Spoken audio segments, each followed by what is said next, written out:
Sorotan berikutnya, Saudara. Polisi merilis satu buron kasus kekerasan seksual pada anak di panti asuhan di kawasan Tangerang, Banten. Sementara pemilik dan satu pengasuh panti ditetapkan sebagai tersangka.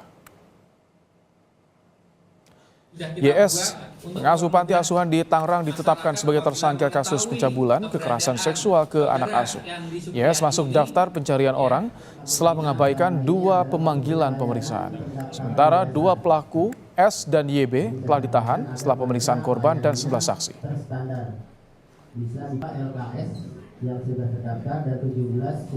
Setelah kita lakukan pemeriksaan, kita lakukan penangkapan dan penahanan terhadap Saudara Sudirman dan Saudara Yusuf Bahtiar.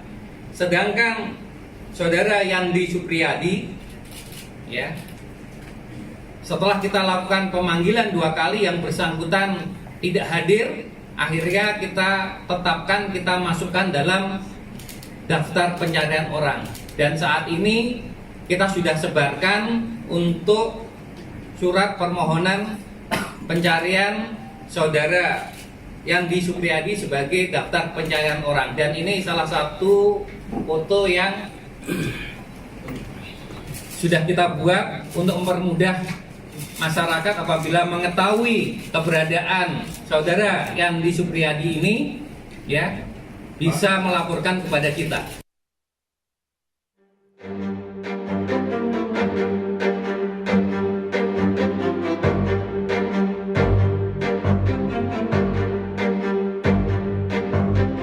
Kasus kekerasan seksual anak di sebuah panti asuhan di Kota Tangerang, Banten menyita perhatian usai puluhan anak asuh menjadi korban.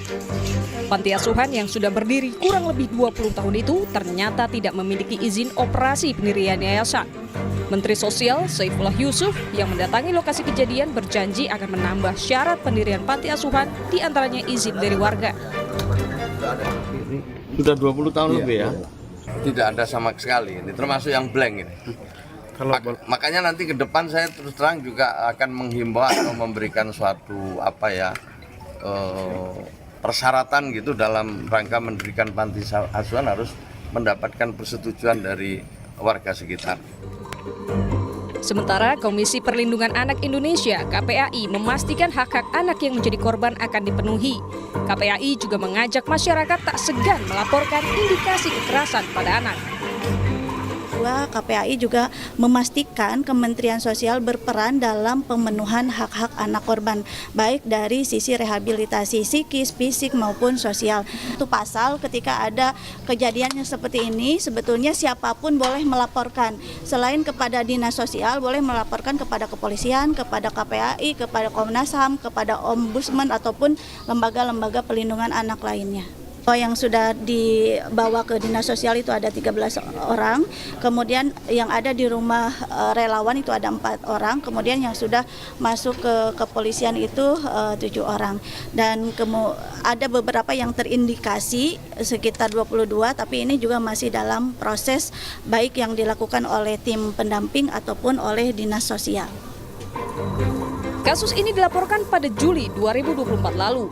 Pemilik yayasan dan pengurus ditetapkan sebagai tersangka. Sementara 1 orang masih dalam pengejaran.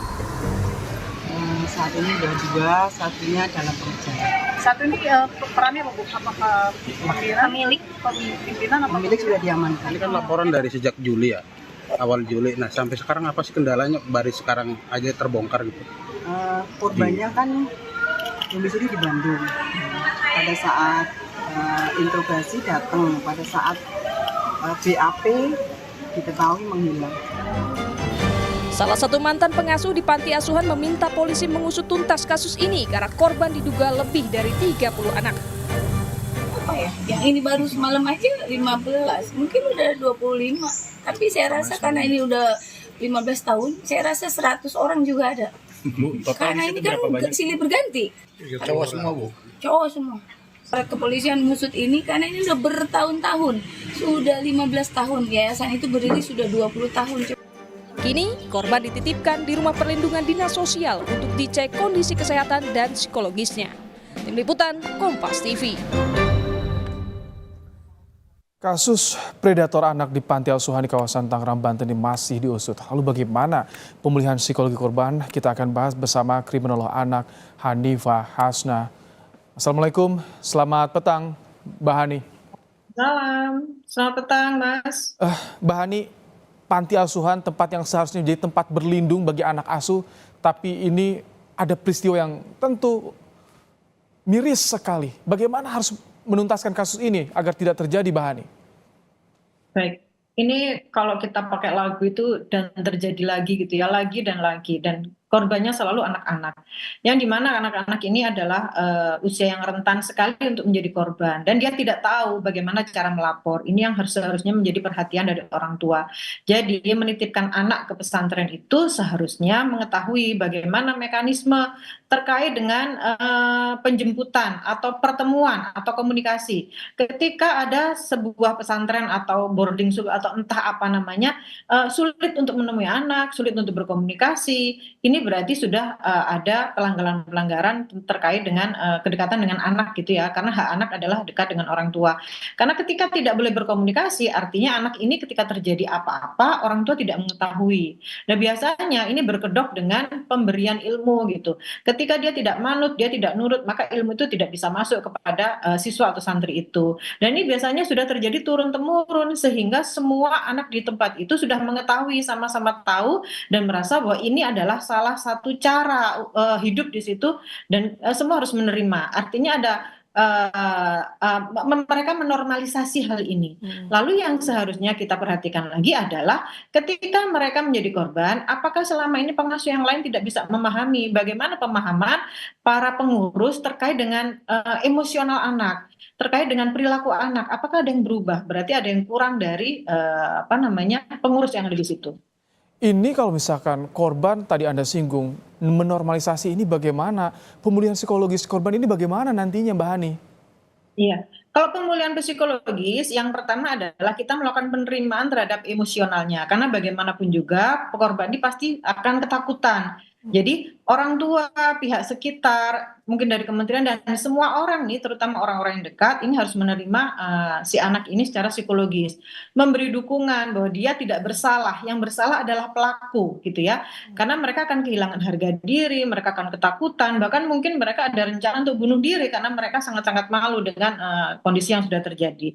Lalu membawa ke lingkungan yang aman, baik kepada orang tua maupun lingkungan sosial yang sudah ditunjuk oleh lembaga-lembaga sosial atau pemerintah untuk memberikan perlindungan terhadap mereka. Lalu konseling psikologi atau menghadapkan mereka atau membawa mereka terhadap profesional sehingga kondisi mereka benar-benar tersembuhkan gitu ya. Jadi tidak hanya sembuh secara tidak hanya menjauhkan dari pelaku atau tidak hanya memenjarakan pelaku, tetapi secara psikologis ini berdampak sangat panjang. Mungkin sekarang mereka merasa bahwa ini dirasakan oleh semua temannya, tapi mungkin 5 tahun, 10 tahun atau 20 tahun lagi mungkin ada efek-efek yang kita tidak mengetahui seperti apa. Lalu yang terakhir adalah pemberian rasa percaya diri, karena yang tadi saya sampaikan ketika mereka menjadi korban pastinya mereka akan mengalami kerusakan emosional gitu ya, permasalahan emosional yang membuat mereka menjadi tidak berdaya, tidak berguna, tidak berharga, apalagi ada stigma dari masyarakat. Mbak Hani, aturan seperti apa yang diperlukan untuk bisa mengawasi sekolah yang memiliki sistem boarding school, menginap, seperti apa agar orang tua juga bisa dapat informasi bagaimana kondisi keluarga mereka di sana? Iya, sebetulnya sudah ada peraturan dari pemerintah ya. Kalau pesantren berarti dari Kementerian Agama, kalau sekolah boarding yang lain berarti dari Kementerian Pendidikan. Apakah itu sudah dilakukan? Lalu ketika sudah berdiri seperti yang tadi disampaikan di berita sebelumnya, apakah ada evaluasi? Apakah ada izin dari masyarakat setempat yang lokasinya sama? Nah, orang tua juga harus mengetahui apakah sekolah yang dipilih atau pesantren yang dipilih ini menggunakan izin yang resmi. Karena kalau tidak resmi sebetulnya merugikan si santri ini atau orang tua. Karena mereka jadi tidak tahu bagaimana mekanisme pelaporan ketika terjadi sesuatu yang tidak diinginkan. Lalu bagaimana selama ini mereka memberikan aturan-aturan kepada orang tua. Jangan-jangan ini hanya pesantren atau tapi ini panti asuhan, Mbak Hani. Ini informasinya panti asuhan, bukan pesantren. Oh sorry, ini panti asuhan. Maaf. Ya, jadi kalau panti asuhan sama seperti yang saya sampaikan tadi bahwa panti asuhan itu bagaimana dengan izinnya. Kalau izinnya tidak sesuai, berarti kan ada kemungkinan lain. Bisa jadi mereka mengambil donasi dari yang tidak resmi, atau mereka tidak bisa bertanggungjawabkan terhadap donatur. Tapi kalau resmi, mereka akan bisa melakukan ini semua. Artinya dari sisi panti asuhan itu dan dari sisi masyarakat itu terjadi keamanan gitu. Jadi tidak ada pergesekan di masyarakat gitu. Baik, memang ada juga panti asuhan dan juga yang pesantren juga sama kasus kekerasan seksual yang waktunya berdekatan, itu yang juga jadi sorotan. Terima kasih Mbak Hanifah Hasna untuk waktunya di program Kompas Petang sore hari ini.